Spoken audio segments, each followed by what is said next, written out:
so you can sort of get a flavor for what their experience has been like. And I'm going to start with Sushma. So Sushma, you decided to apply to Fordham ED. I'm going to explain what that is in a minute. Could you talk to us about how sorry, I just want to ask you two things. One is you visited the campus before you went, right? So how that campus visit helped you decide that that was going to be your ED choice. And then the second thing I want you to tell us a little bit more about is your gap year. Why did you feel like taking a gap year was the right decision for you? So for our audience, ED is the early decision process. And for the US universities, many universities have an early decision deadline. And what that means is that you've made a commitment to that university that you have applied early, they will give you a result early, and you will attend their university, and then you have to withdraw applications from all other universities. So that's what early decision is. It's a binding agreement. So for students, it's a very serious commitment. So that's why I want Sushma to tell us, how did she decide to make that commitment? And she would have had to make, well, she took a gap year, but if for those students who aren't taking gap years, you have to make that commitment at the beginning of 12th grade. Basically, October of 12th grade, you need to apply an early decision, or November. Yeah, so for me, Fordham was the perfect university, both like course-wise as well as its locations. So for me, I wasn't looking for a big campus, and I wanted a more intimate experience, which Fordham at Lincoln Center gave me. It had the perfect course since I wanted to study a combination of business with a social science like psychology or sociology, which it gives me as its major itself, and it's based in Manhattan. And I'm not the kind of person who wants to graduate and look for a job at Wall Street, or that's not my intention. Like I'm actually a vegan, and I want to pursue something in the culinary space as well.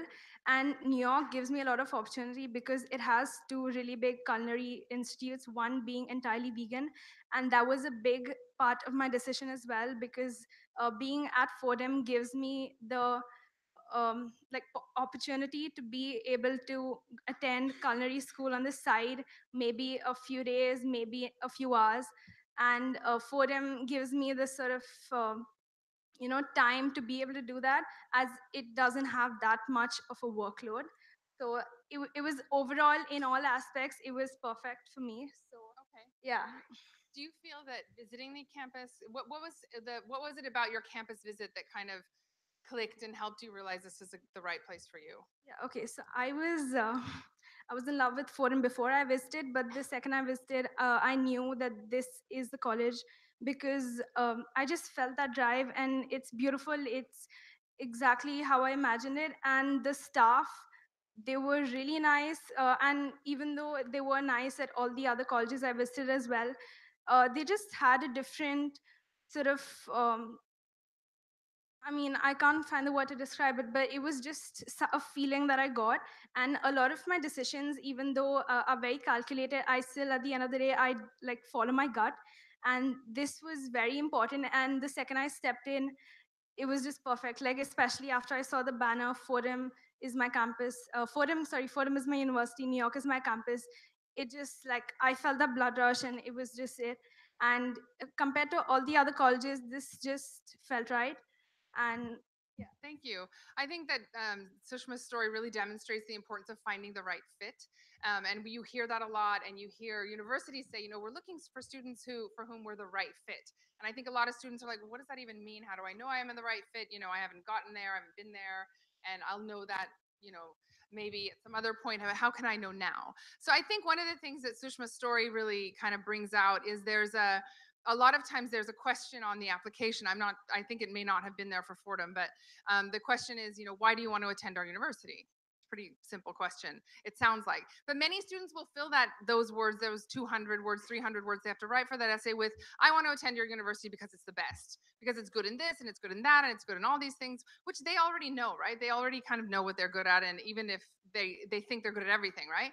So her story really demonstrates how she didn't appeal to what they offer. She appealed. I mean, they do what they do offer. She did appeal to that, but she connected it to what she wants. Right. So that was a really important connection I think she made to demonstrate her fit, rather than just saying, the business program is great and this and that, but this whole vegan thing and New York City and the culinary aspect and all of that. So it's a great example of finding the right fit. Thank you, Sushma.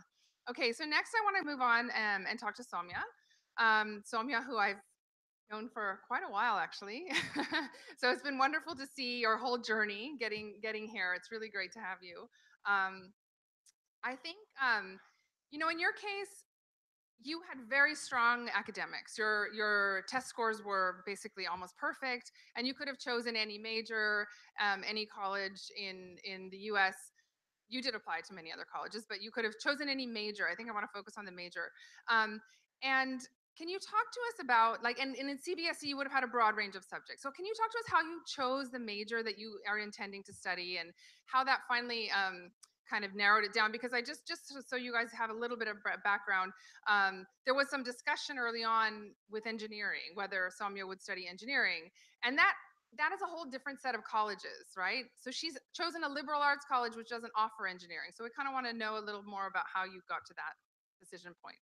So I'm from a CBSE curriculum, and basically in CBSE you don't get too many subject choices after 10th grade, which was pretty disappointing for me because my academic interests are pretty diverse. Like I love history, I love geography, I love math, I love physics at times also. But so basically, when I had to stick to physics, chemistry, and math, it was very frustrating for me. So I opted for economics as an optional subject, which a lot of my teachers told me it's going to be too rigorous and you won't be able to score and everything. But I wanted to study subjects that I enjoyed. So I ended up taking physics, chemistry, math, and economics in 12th grade, um, which I don't regret at all. I loved economics as well. Then, when I was registering for my APs at the end of about 11th grade, um, you know, I was told to go for like physics, chemistry, math again. But I wanted to study subjects that I didn't already, study in depth. So the APs I ended up going for were AP US History, AP Human Geography, AP Calculus BC, and AP Statistics. So two of them were math because obviously I love math and I wanted to, explore that further.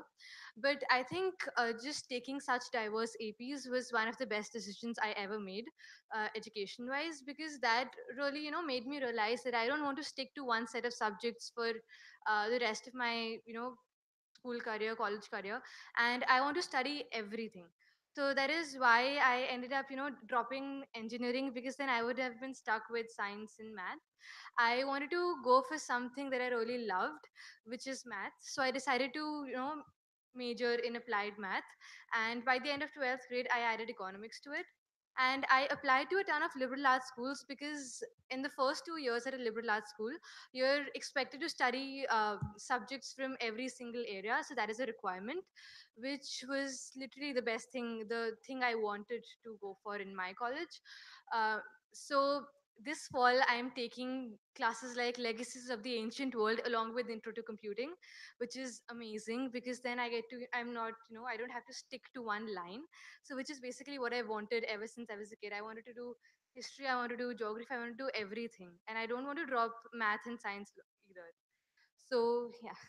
Great, thank you. I think that's a wonderful story, and it really again demonstrates how important it is to get a lot of exposure at a younger age so that you know what it is that you're looking for. So again, the issue of fit and the issue of finding the right place and being successful in your application journey um, is really helped by having as much exposure to as many things as possible so that then you know what you like. Because a lot of times again it's like, why do you want to study, one of the essay questions will be, why do you want to study your chosen course in university, and you have to write an essay about it. Well, it can't just be because my father was an engineer and so I want to be an engineer. I mean, that's not a good reason. But she had a lot of good reasons about, I've explored this and that and I know what I want to do next. So it really helped in her application process. Thank you. Okay, I'm going to move on to Ishan. Ishan, I think um,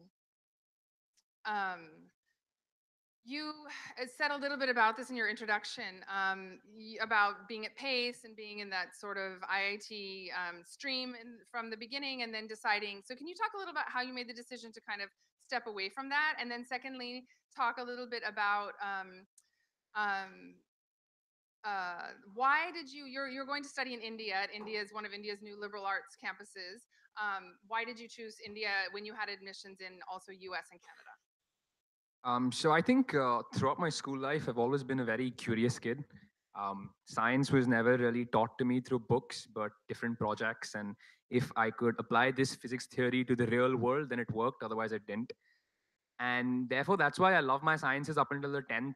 And I think conventional Indian mindset is if you're doing well at science, you go ahead and do engineering. And as a 15, 16-year-old boy, you're asked to take a decision for the rest of your life, go ahead and do engineering, and that's what I did. But I think my experience with science with the JEs completely changed me because I realized there is no creativity.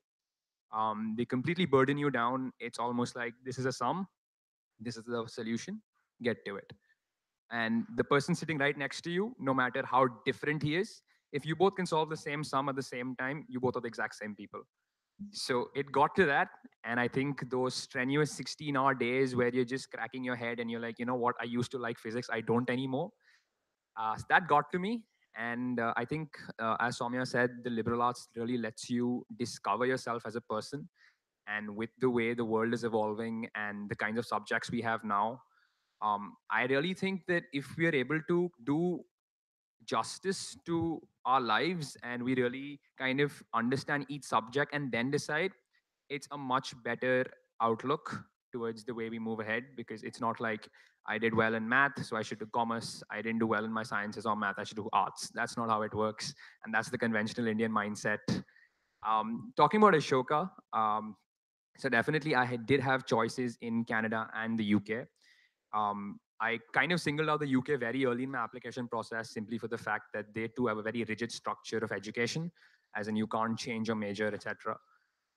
It really came down to Canada versus Ashoka for me, and Canada being UBCU Toronto versus Ashoka.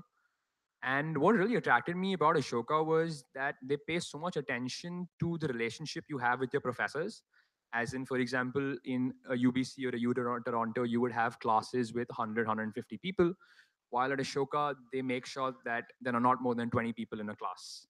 So your relationship with your professor becomes far more advanced than it would rather be. Then, obviously, the fact that the way Ashoka has grown in the last 4 or 5 years, the kind of reputation they've built in the academia, and the fact that, I mean, as the Financial Times calls it, the Indian Ivy League, really getting it for one-fourth the price and saving up for masters made perfect sense. And I think I really just, and the fact that my parents were much happier that I'm closer to my support system when I'm doing something like this. And I think I cemented my decision about Ashoka once I went to the campus and I met the professors and teachers and the students. And it's just that all of them are so driven to do something and do it collectively. It really inspired me to say, you know what, I want to be a part of this journey. And so that's why I'm here. Thank you, Ishan. I think you touched some some nerves out there. I don't know if nerve is the right word. Some hearts.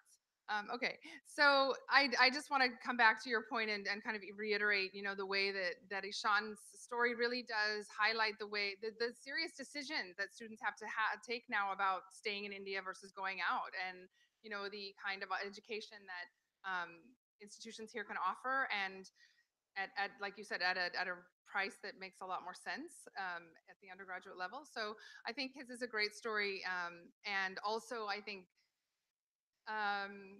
makes us feel that by leaving the IIT stream, you're not compromising. You're still getting an amazing global